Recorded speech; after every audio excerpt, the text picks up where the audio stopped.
Trump always does that. He always drops in these hints of things, and these are stories that he knows or read. And I'm like, wait, I didn't even hear that one. Where do if Trump says something, he got it from somewhere. He does not make any of this stuff up. As I look at the sidewalks are all cracked and dirty, and yet we spend hundreds of billions of dollars, we spend trillions of dollars giving that money to foreign countries, and we don't even know where it goes. You'll learn where it goes when you see these beautiful 400-foot yachts pulling up to the dock someday. How did he make so much money? Let's not talk about it.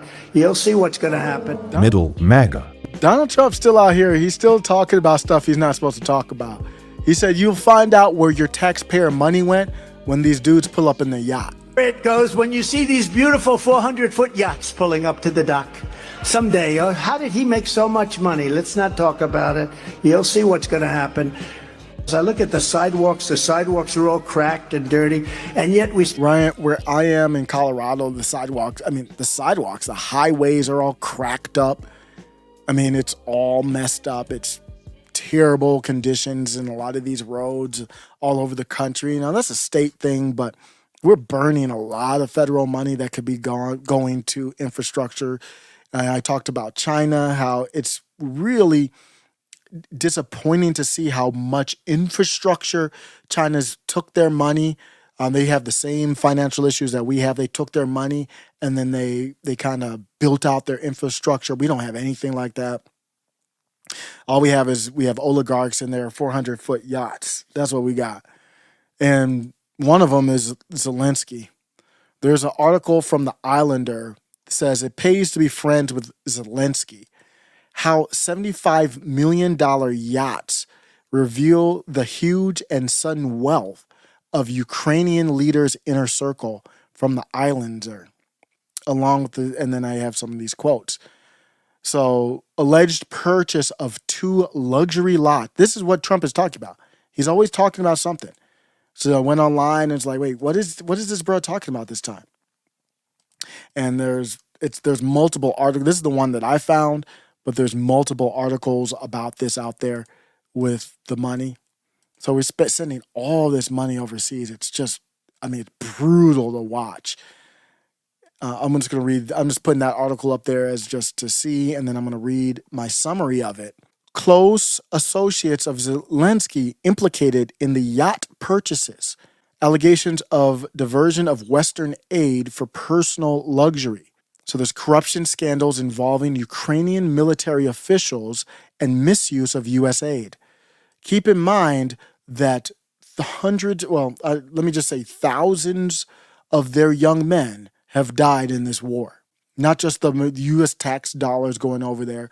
U.S. tax dollars funding the death of Ukrainian young men, and on the back end, the military leaders allegedly with $75 million yachts. Their rise to prominence of Boris and I don't even know how to pronounce Serhiy Shefir.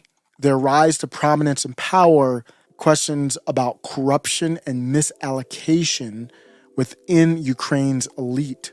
So this one dude, Shuri, had a role in managing Zelenskyy's offshore network and property purchases in London. Must be nice. There is Zelenskyy and associates' lifestyles undermining trust in Ukrainian governance. Global implications of Ukrainian corruption is all what we're seeing here. So the background of these two, they share a same hometown and a deep personal bond. Wonder how deep their personal bond with President Zelenskyy goes. Has ascended to influential positions.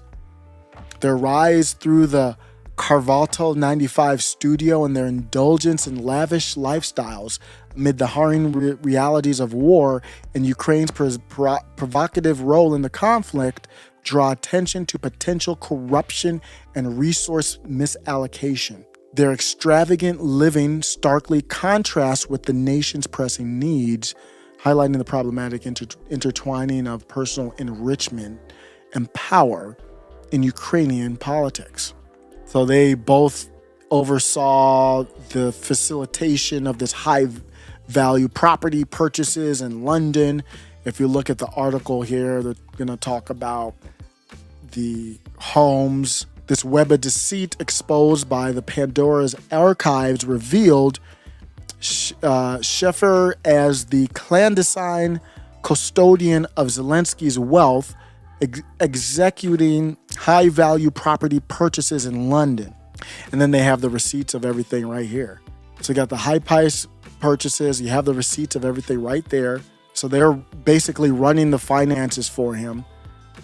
And they acquired a lavish 3-bedroom apartment on Glenworth Street in a luxurious 2-bedroom flat. I can't independently confirm this. This is all allegedly, but this is actually very modest. This is actually probably modest compared to what I would expect from them.